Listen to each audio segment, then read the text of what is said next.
Sarap. Oh. Bakit ka makakabok ko kayo? Yun, kaibigan ko, kapasyal kami dito sa Indian food.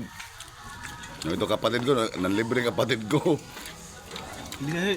Yung mga kasama namin kung ano, o attack. Ako rin. Hi guys. Oh. Indiano kasi ako eh. Indiano ang amoy.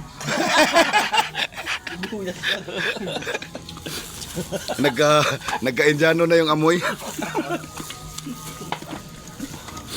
May lahi na.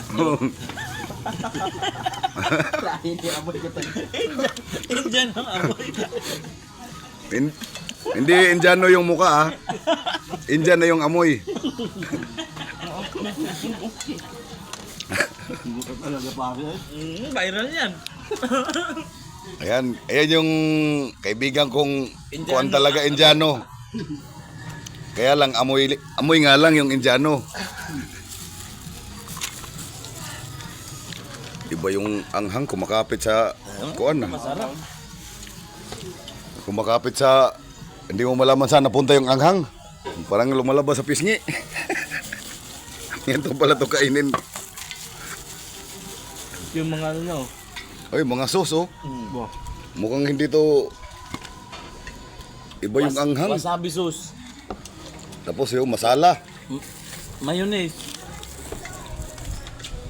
Ito, mayon, oil.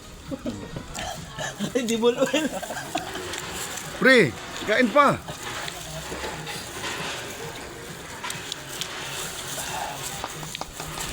Iba yung anghang. Dami pala no? Ang dami na.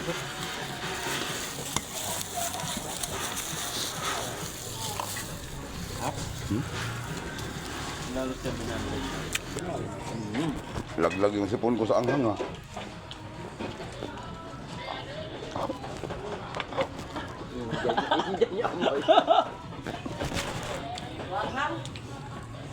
Hindi, wala na mo paglagyan yata. Hindi, masarap. Hindi masarap yung anghangnya kaso talagang parang kumakalat.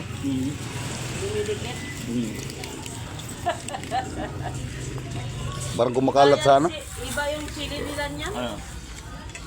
Ito, yung siling demonyo to eh. Siguro, parang gano'n.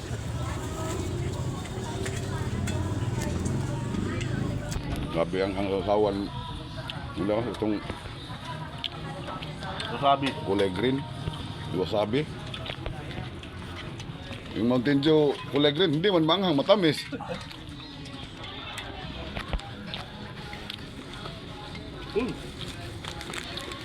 Siling demonyo siguro to giniling, no? Hindi, ano yan? Alamang ano yan, yung parang gabi ganun. Parang yung sili nila yung parang bilog na ganyan. Ang mango yun.